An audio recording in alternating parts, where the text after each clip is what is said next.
Era uma vez uma caverna escura, com sombras vívidas, onde um grupo de prisioneiros viveram por toda a vida. Acorrentados, nem suas cabeças poderiam movimentar, forçando-os a concluir uma visão de mundo que nunca ousaram questionar. Atrás dos prisioneiros havia uma fonte de claridade, projetando sombras nas paredes, e esses reflexos se tornavam suas realidades. Para eles, não existia mais nada além do que seus olhos estavam vendo. Nunca poderiam saber sobre o erro que estavam cometendo. Até que certo dia, um dos prisioneiros sentiu que algo estava errado. Ele percebeu sons e movimentações que mais ninguém havia notado. Decidido pela liberdade, soltou-se das correntes e se voltou para o desconhecido, sendo cegado momentaneamente pela luz que nunca havia antes conhecido. Com os olhos adaptados e pela primeira vez, um mundo incrível ele via. Viu o sol e todos os tipos de criaturas vivas, tudo que nunca pensou que existia. Mas então, percebendo que na caverna ele próprio também era uma sombra no reflexo, decidiu que precisava voltar e mostrar aos outros a verdadeira natureza do universo.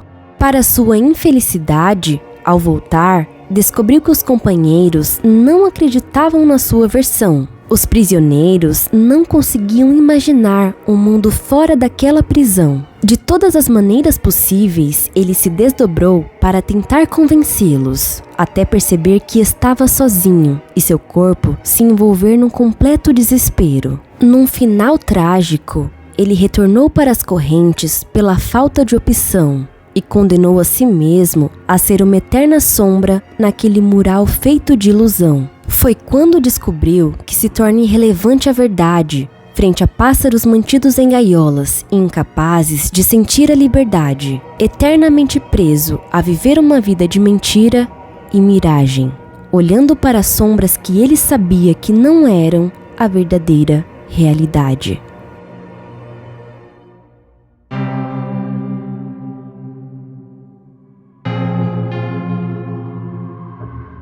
Se você ainda não for inscrito no canal, se inscreva para não perder nenhum conteúdo novo. Não se esqueça de avaliar o vídeo deixando o seu like e também de ativar o sininho das notificações. Eu sou a Jaqueline Botton e esse é o Monodrama. No ano de 1949, através do pseudônimo de George Orwell, nascia um clássico de ficção utópica, nomeado de 1984. Nos últimos anos, o que tornou essa ficção tão popular foi a irônica semelhança com fatos que viríamos a experimentar em diferentes nações pelo mundo, mesmo décadas após seu lançamento. 1984 se passa na cidade de Oceania, numa sociedade futura marcada pelo totalitarismo, pela vigilância generalizada, controle do pensamento e supressão da individualidade. Essa sociedade é dominada pelo chamado partido, que tem total controle sobre a vida das pessoas, que são constantemente vigiadas em busca de quaisquer sinais de desobediência. Os cidadãos vivem sob domínio de uma ideologia onde o Estado está acima de tudo. O governante e personificação desse partido é um líder chamado o Grande Irmão. Seu slogan, relembrado constantemente por lembretes pelas ruas, é: "O Grande Irmão está te observando". O pior crime em Oceania é o crime do pensamento. Qualquer indivíduo que pense em coisas contrárias à mensagem do Grande Irmão é punido rápida e severamente.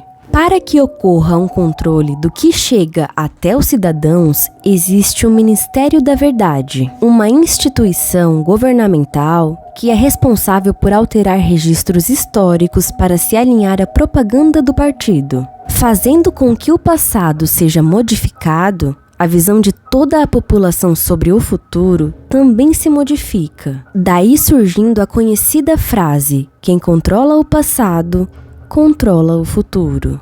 Adentramos a história através da perspectiva de Winston Smith, um homem com uma vida aparentemente insignificante, funcionário do Ministério da Verdade, onde trabalha dia e noite para reescrever o passado e destruir os fatos indesejados pelo governo.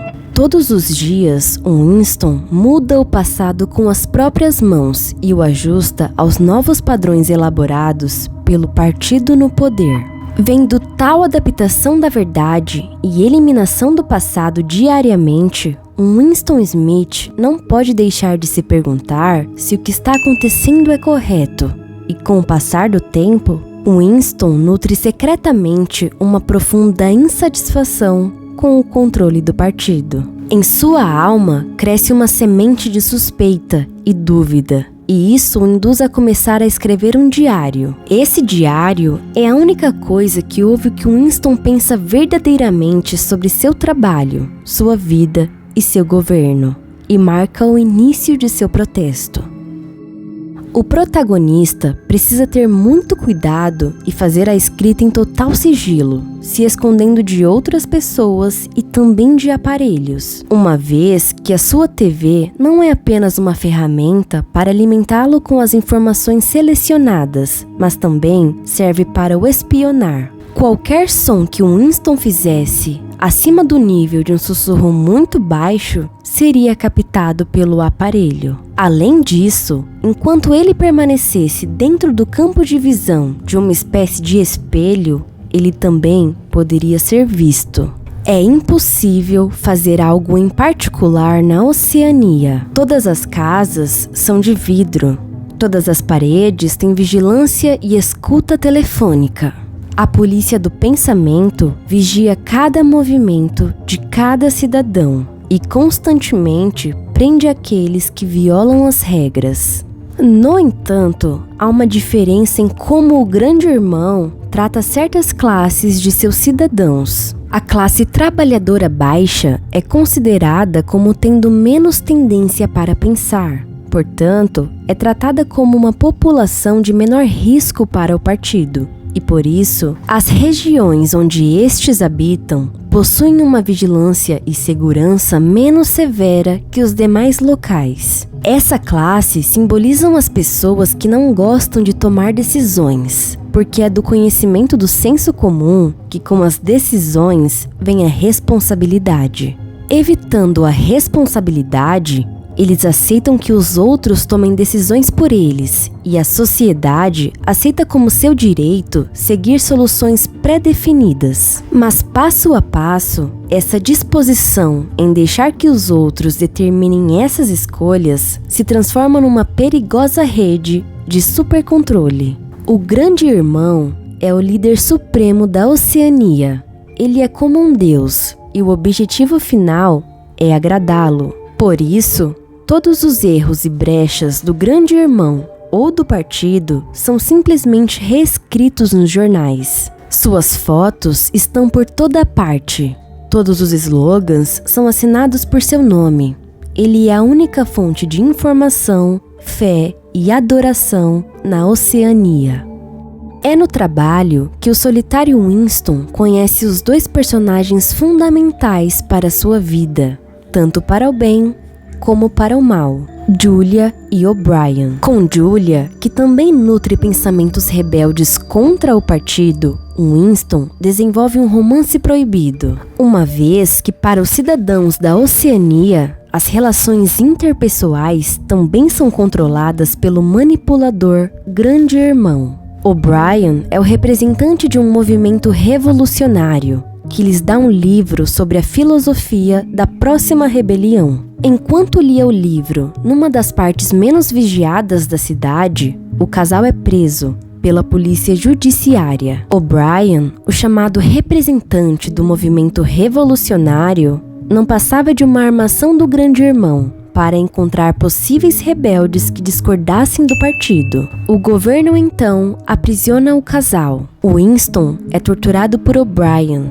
e submetido a uma lavagem cerebral por meses no ironicamente chamado Ministério do Amor, antes de ser levado para a infame Sala 101, onde é finalmente quebrado. Na sala 101, você é forçado a enfrentar seus piores medos, que para Winston eram os ratos. Uma grande gaiola cheia de ratos é colocada em sua cabeça, até que os ratos mastiguem o seu rosto. Ele fica dominado pelo medo e implora para ser poupado, até que finalmente ele oferece Julia em seu lugar para ser torturada e é dispensado. Tendo sido curado de seus pensamentos revolucionários e desistido de seu amor, O'Brien o deixa ir. O partido é cruel, e ao mantê-lo vivo, eles continuam a torturá-lo e a manter uma engrenagem produtiva em sua roda. Reprogramá-lo seria pragmático, muito simples, mas forçá-lo a encarar o fato de que ele poderia se tornar um monstro conivente com o partido é pior. Seu castigo é se tornar um participante voluntário àquela doutrina, enquanto se odeia profundamente por isso. Depois de ser torturado e submetido a uma lavagem cerebral pelo partido, Winston Smith foi completamente destruído e transformado em um cidadão leal e obediente. Ele abandonou sua rebelião contra o partido e abraçou totalmente sua visão de mundo. Winston, que não ingeria substâncias entorpecentes no início da história por considerar seus efeitos desagradáveis, após sua libertação, se torna um grande apreciador de gin. O gin é um símbolo de desatenção e dormência. Isso o impede de pensar demais e torna suportável sua vida monótona. Não, Winston não está morto fisicamente, mas neste momento ele está sem vida. Na cena final do livro, Winston vê a imagem do grande irmão e sente um genuíno sentimento de amor e lealdade por ele, provando que seus pensamentos estavam finalmente controlados e corrigidos. Ao longo de toda a história, vemos uma luta invisível entre o indivíduo e o sistema. Tudo é oposto na Oceania. O Ministério do Amor tortura. O Ministério da Verdade mente diariamente para os cidadãos. A guerra é liberdade. A liberdade é escravidão. A ignorância é felicidade. A Oceania alcançou uma posição tão alta na sociedade que pode, de fato, decidir no que as pessoas vão acreditar ou não. Em 1984, a tortura física ocorria na sala 101. Mas as formas simbólicas da tortura são relativas. Existem diversas formas de torturar uma pessoa sem que seja necessário tocar em um fio de seu cabelo.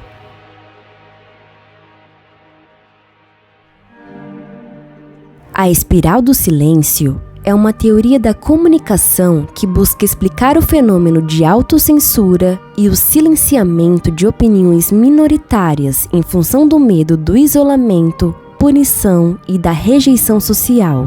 De acordo com a teoria, os indivíduos têm um medo inato do isolamento social e desejam ser aceitos pela sociedade em que estão inseridos. Por isso, estão constantemente avaliando o clima de opinião ao seu redor, para determinar se a sua visão é aceita ou rejeitada. Quando percebem que as suas opiniões estão alinhadas com a percepção majoritária, isto é, da maioria, tendem a expressá-las abertamente, fortalecendo ainda mais a opinião dominante. Por outro lado, aqueles que possuem opiniões divergentes ou minoritárias tendem a permanecer em silêncio, temendo as consequências negativas. Esse fenômeno é chamado de espiral do silêncio porque as vozes divergentes são suprimidas e silenciadas, enquanto as opiniões majoritárias são amplificadas. A teoria postula que à medida que a opinião dominante se torna mais visível, mais pessoas se conformam a ela, enquanto as opiniões minoritárias são cada vez mais silenciadas. As mídias de massa, como jornais, televisão, rádio e mídias sociais, exercem um papel significativo na formação do clima de opinião. Ao dar mais atenção e visibilidade a determinadas opiniões, a mídia influencia a percepção das pessoas sobre qual é a opinião majoritária. contribuindo ainda mais para esse fenômeno. No contexto evolutivo, ser expulso de uma tribo ou um grupo social ancestralmente representava uma ameaça significativa à sobrevivência e ao bem-estar de um indivíduo. Nossos ancestrais dependiam da cooperação e da colaboração dentro de grupos para obter alimentos, se proteger de predadores e enfrentar outros desafios ambientais. Por isso, a exclusão social significava sérias consequências para a sobrevivência do indivíduo. Ainda hoje, preservamos esse medo do isolamento. Logo, a espiral do silêncio tende a se perpetuar a cada vez que calamos nossas opiniões consideradas erradas pela maioria. Então, a questão que fica é: será que estamos todos escolhendo diariamente a nossa própria fonte de tortura? Será que precisaremos viver como no mito da caverna de Platão, isolados mentalmente numa torturante realidade que sabemos não ser verdadeira? Ou como Winston, numa torturante escravidão voluntária, enquanto silenciamos nossas verdadeiras opiniões? E aí, isolamento ou escravidão? Se você concluiu o vídeo, comenta 1984 para incentivar o canal e também para que eu saiba que você chegou até aqui. Eu espero que você tenha gostado desse vídeo e que esse conteúdo agregue na sua jornada. Por hoje é só, e até a próxima!